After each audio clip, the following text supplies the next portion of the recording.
Welcome to the latest episode of the Social Z Happy Hour.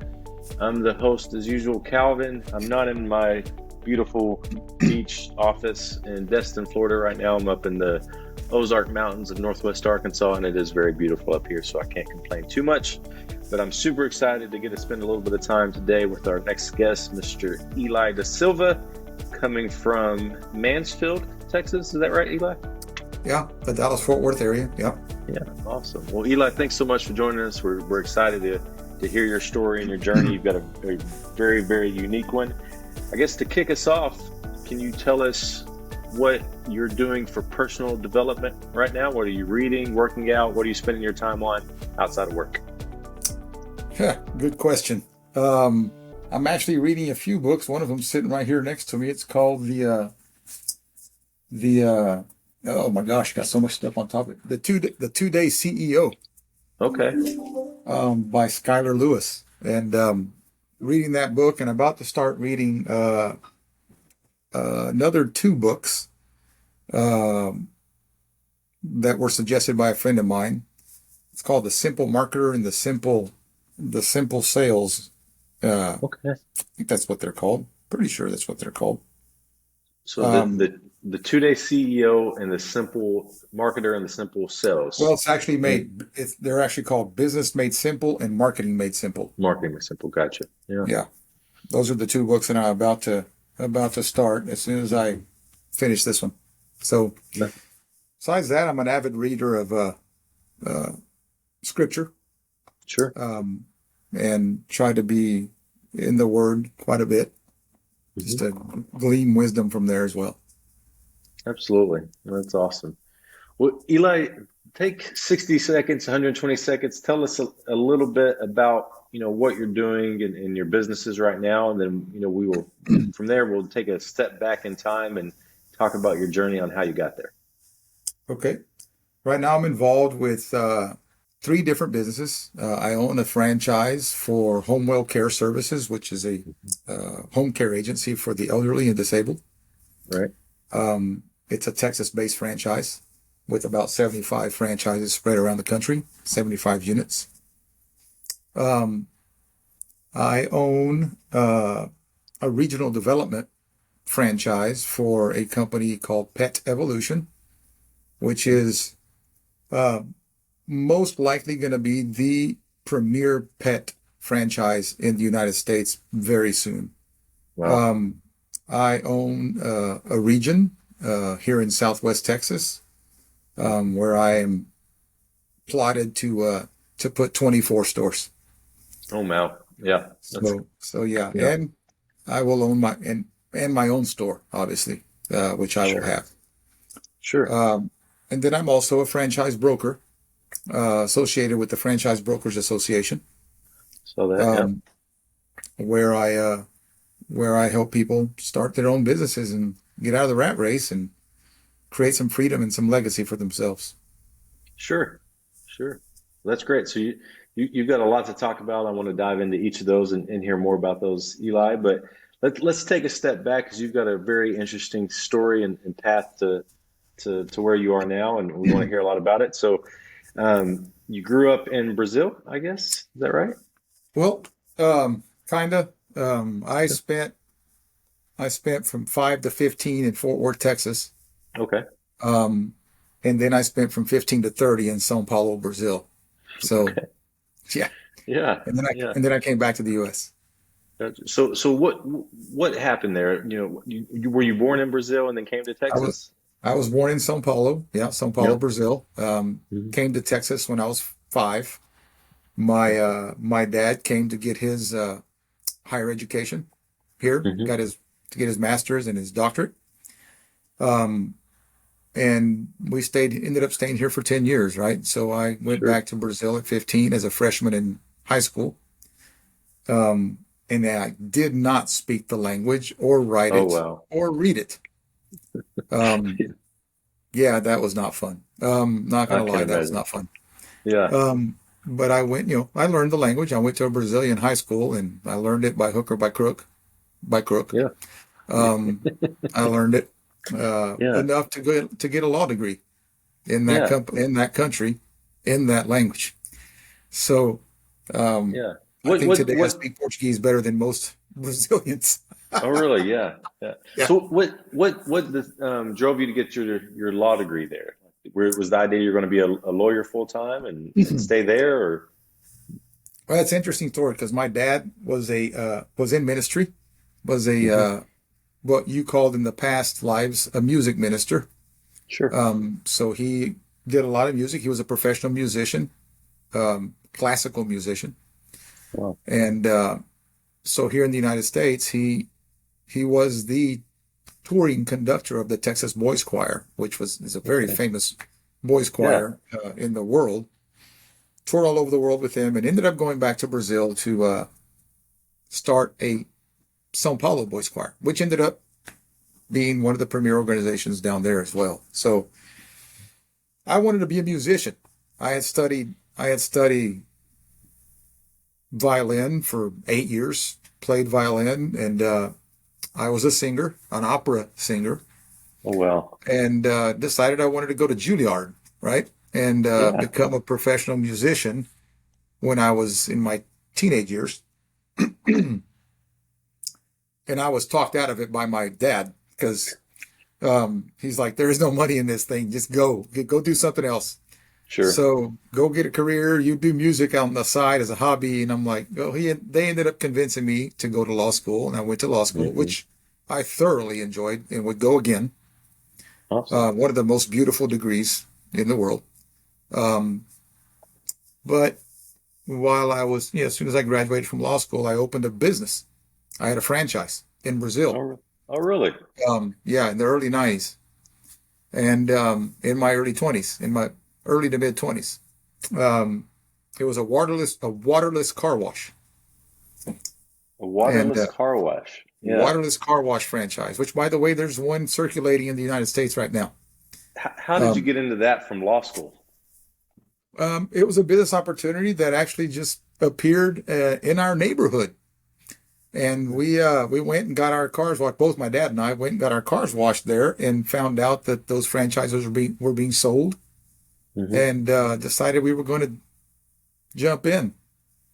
And I operated that franchise for 4 years, Hmm.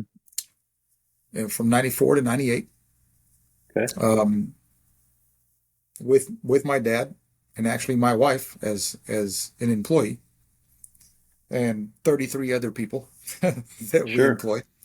Um, Yeah. and then I was called into ministry, Okay. where I felt like it was time for me to answer that call. I was called many years before that, but Sure. it was time for me to answer that call. So I left the business in my dad's hands and came back to the United States to go to school. Sure. And And that's when you went to Southwestern Baptist Seminary, right? yeah, here in Fort Okay. Worth, Yeah. that's where I ended Yeah. up in Fort Worth and got my master's in music Okay. with a concentration in worship theology. And Sure. went into ministry and stayed in ministry for 14 years full time. Oh, wow. Yeah. And Yeah. did you were still in the Texas area during that time, or did you All go back to yes, Brazil? always in Texas. Got here as quick as I could. Yeah. Um, but yeah, always in Texas because it was my hometown's where I grew up. Sure. I knew everything, and so yeah. And after 14, almost 15 years doing that, I kind of got uh, spit out, chewed and spit out, and ended up in the business world, Hmm. and went to work for interesting enough, went to work for the guy that played saxophone in my band, in the band that I Really? led. Yeah. Okay. He owned an aircraft repair station.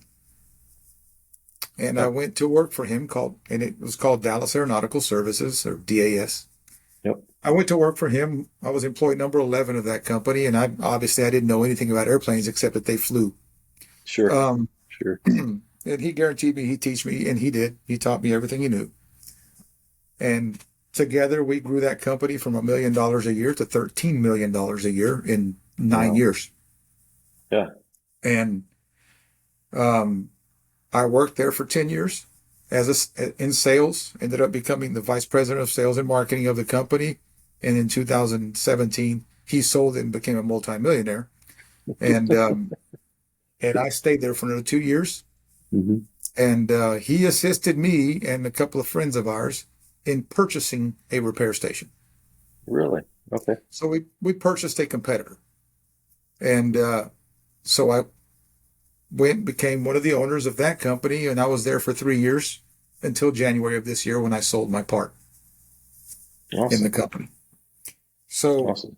that's where I got my experience in running a business, and I did everything in that company from purchasing to sales to marketing to customer service, uh, and then ended up doing corporate management, which was creation of KPIs and management of KPIs for different Sure. departments. That's where I learned how to manage the business. Yeah. Yeah.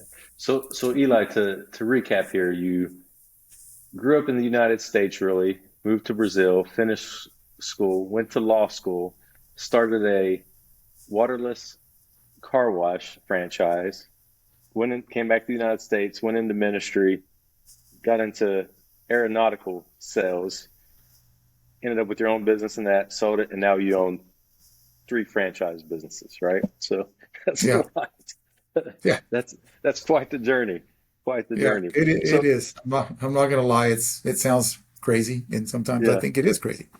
Um, sure, but yeah, sure. that's how I ended up.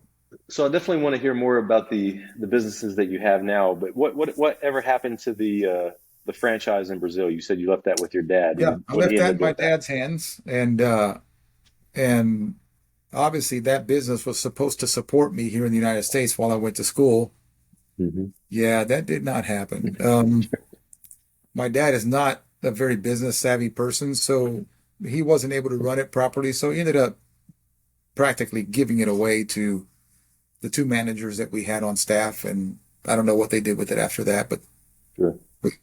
that's what happened. Yeah. I know that the franchisor went belly up, and they lost access to the product. That actually happened while I was there. Oh, really? Um, yeah, so me and another franchisee got together and kind of formulated the product, sent it out for analysis, and kind of reformulated the product ourselves and started Mhm. using it and making it ourselves. Awesome. Um, yeah, That's interesting. Yeah. So you were I guess you were a partner at Evans that's Composites, right? correct. That's And then correct. and it looks like you ended up becoming a master franchisee or whatever we'd call it at Pet Evolution during that Correct. time. So what kind of led you down the path with Pet Evolution, and what got you excited about that, Well, and how'd you get involved here's with what that? happened. We took over Evans Composites, which was a company doing about $3.5 million a year in revenue, and in 2.5 years we took it to 10 million. Oh wow, yeah, So we had a lot of people wanting to buy us. sure, Um, and so in February of 2022, uh, we went into negotiations to sell the company um, to to a PE company, basically, sure, that owned other aviation companies as well. So I was at that time told that because I was at that point out of sales, out of marketing, out of purchasing, out of customer service, I was in the sort of in the corporate management side of things. Um, they said, you know what, when we buy the company, you're not going to be needed anymore because we're taking all that over. sure, Um, so I knew I was going to be out of the organization at that point. And I started thinking about that in March. Okay, what am I going to do next? What's going to be the next phase of life? And that's when I started looking into franchising by chance through a Facebook ad of all places, um, and started looking into that stuff. And Pet Evolution was the first one that was presented to me. Um, and the president of the company, after interviewing me and hearing about where I'd been, what I'd done, refused to sell me one store. sure, So he's like, I can't sell you one store because you have what it takes to be a master franchisee and a regional developer for us. And I'm like, yeah, that might be great, but he offered me to Southwest Texas, right, to San Antonio, Austin, Oh, Midland. Boy, I love Midland, and all the way down to Corpus Christi. yeah. So that whole area of Southwest Texas, all the way to West Texas, El Paso and Midland area, but not DFW. DFW belonged to someone else. Sure. And I said, I don't want to move out there. My kids are here in the Dallas area. My daughter's here, and my wife doesn't want to move to that area because it's already hot here. It's hotter there. Oh, yeah. So I said, y'all are going to have to just sell me a store, or out. And they said, well, no, here's what we'll do. We'll let you open a store in Dallas, in the Dallas area. Obviously, that store will be under the other regional developers' territory, Mm-hmm. but we'll let you do that and still operate your territory. Sure. Would you be willing to do that? I said, well, in that case, probably. So that's how that happened. And I ended up with Pet Evolution in May. I think I only signed the agreement in August. Gotcha. But I was looking at several different brands at that time, right? I was Sure. looking at Pet Evolution. I was looking at Knockouts, which is a hair salon for men. Okay. I was looking at a music store franchise. Duh. I was Sure. looking at a music store franchise called Music Go Around. That was the first one I ever looked at. Yeah. And the guy that offered me that I was talking to, the franchise broker that I was talking to about Knockouts, Mm-hmm. introduced me to Homewell, Gotcha. because I told him there is no way I'm going to have a Knockouts because I would have to have 5 stores to make any money. I'm like, Yeah. sorry, not doing it. So he introduced me to Homewell, and I was thoroughly impressed with the company, with the people, with the organization, with the training, with the Sure. with the backup that they had for their franchisees. And I went through the whole process with them and told them no, because I ended up going with Pet Evolution. Right. So that was done. But a month and a half later, I got a call from the VP of franchising for the company and asking me if I would consider coming back in and buying the franchise if they would waive the franchise fee for me Oh, wow. if I bought one territory. Yeah. And I'm like, well, that changes things, Brandon. His name was Brandon. Yeah. That kind of changes things. Can I buy the 3 territories I was negotiating with you before instead of just one? Because the promotion was just for one territory. So we ended up negotiating a deal Sure. to where I paid considerably less for going in, and I bought 3 territories, and so I ended up with 2 different franchises. Yeah, man, that's awesome. Awesome story. Like, so, that all happened, within a few months, like, Within months, over, yes. yeah, over the last year. So, obviously that's 2 full-time jobs in themselves, right? I mean, that's Well, enough to keep here's you the busy. thing. So, Here's the thing. I created a strategic plan for myself. I have 2 partners in this Homewell franchise okay, that I gave equity to. I didn't sell them equity. I gave them equity so that eventually I can move up to a 100,000-foot view of this organization sure, and let them manage it. And I just manage them. And then yeah, I eventually don't even manage them. I just manage reports, KPIs, absolutely, and let them run the business after a while. And I go do the Pet Evolution thing, right? Go sell franchises and go sell other franchises with the FBA. sure. Because I'm like, So, well, you know what? If I'm selling franchises for Pet Evolution, why not get certified and sell other franchises as well for people that are not interested in the Pet Evolution, might be interested in something else. absolutely, That's how that happened. absolutely. So, you mentioned Pet Evolution. You feel like it's going to be the premier franchise in the pet space. Why are you so excited about it? What's unique about it? And Well, for those of us that don't know, yeah, and Pet Evolution is the bomb when it comes to a pet supply store. No, there are other pet supply stores out there, mom and pop shops. There's a big competitor of ours called I don't even remember their name. They're so insignificant. Sure. Pet Yeah. Supplies Plus.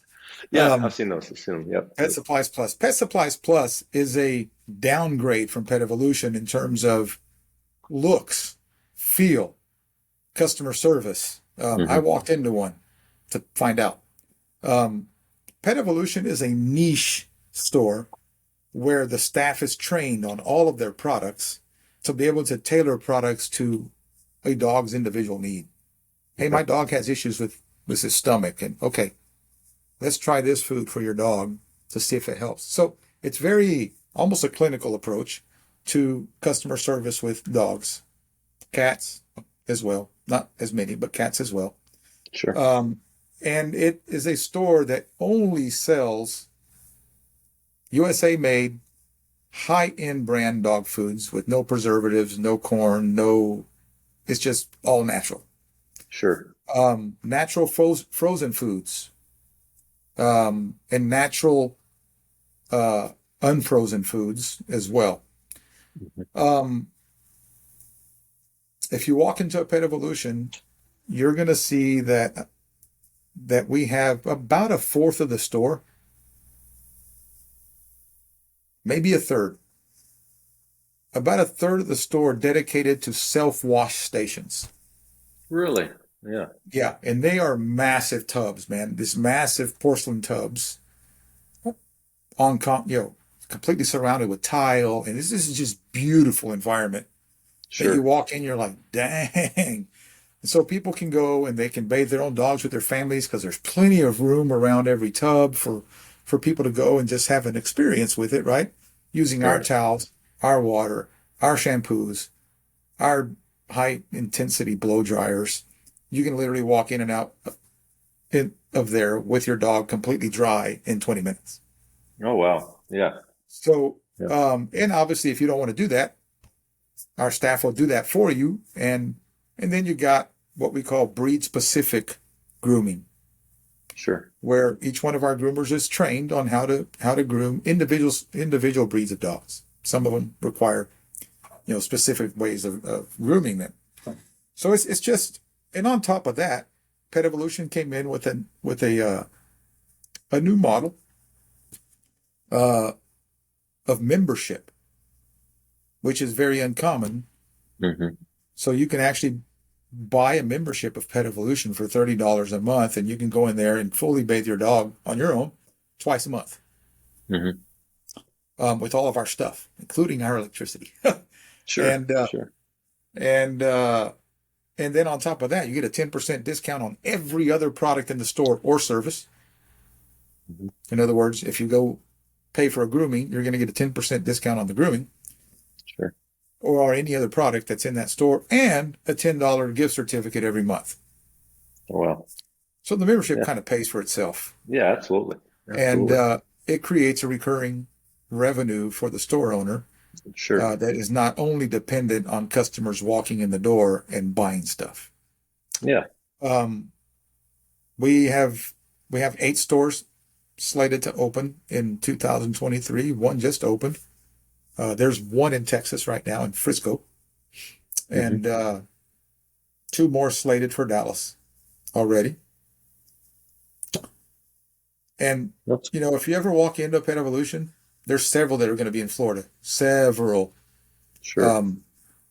You'll understand what I'm saying. It'll blow your mind. My wife is kind of into interior decorating. Let's put it that way. She walked into Pet Evolution when we were at our Discovery Day, right? She walked into the Pet Evolution. She goes, looks around. I don't think I'd change a thing in here. Yeah.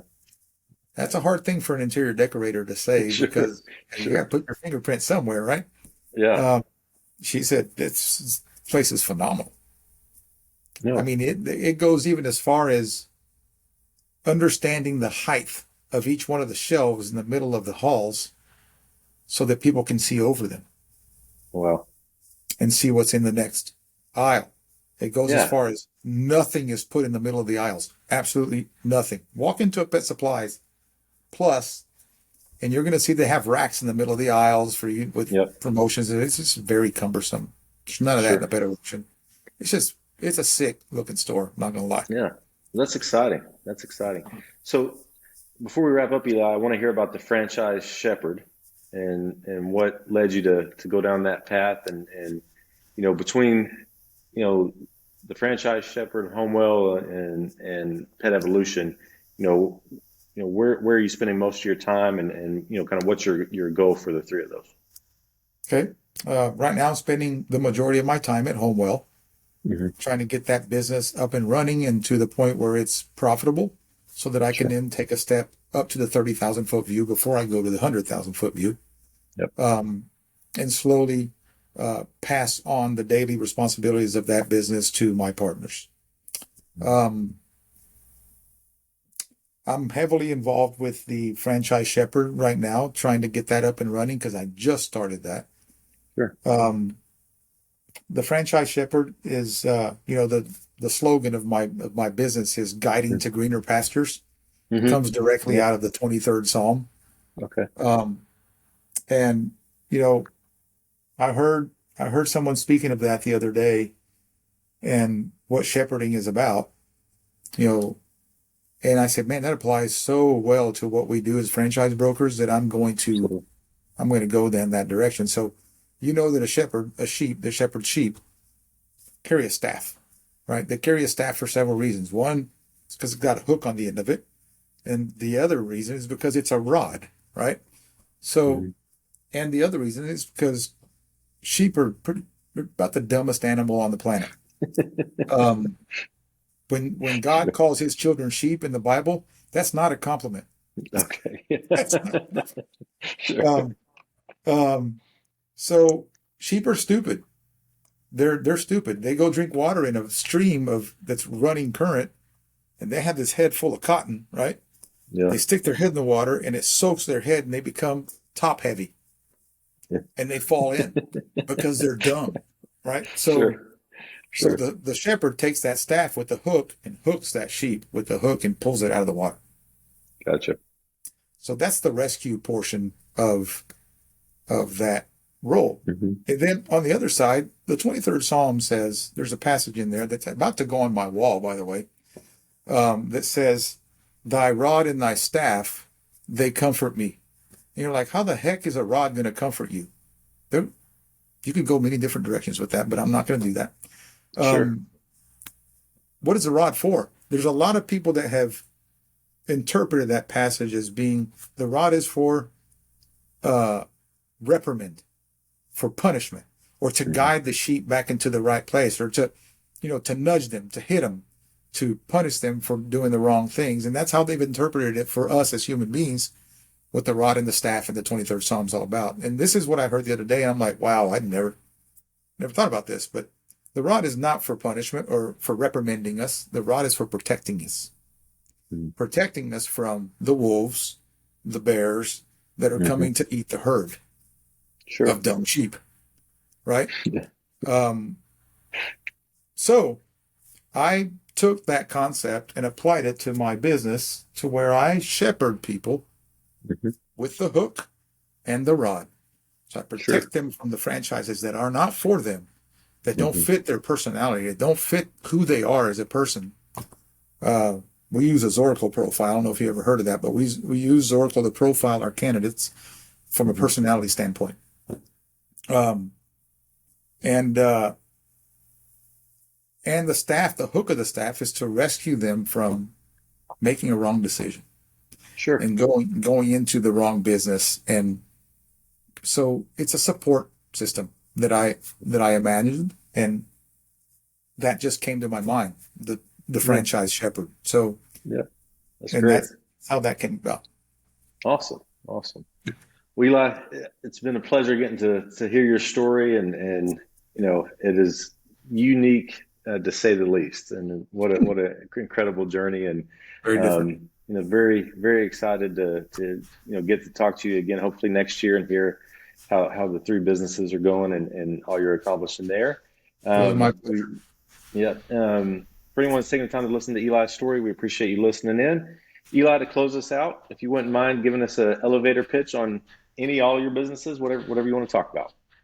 Okay. Well, if you're interested in franchising, I would love to talk to you and be your shepherd on the way to guiding you to making a decision that's going to take you from the pasture you're in right now to a greener pasture that may be just down the road from you and you're not aware of it. Contact me and let me help you. Whether it's with Pet Evolution, whether it's with Homewell, which all of them have territories available, or whether it's with another franchise that I can help you get into, I would love to shepherd you down that road. Awesome. And Eli, how do we get a hold of you? You can email me at eli@thefranchiseshepherd.com. Obviously, I have other emails, but that's probably the best way to reach me. eli@thefranchiseshepherd.com. Or you can reach me on my phone. But I'm not going to give that one out. Email me first. Sure. There you go. Well, Eli, again, thank you so much. We appreciate it and hope to talk to you soon. Hey, Calvin, it was my pleasure, and I hope to be with you guys again.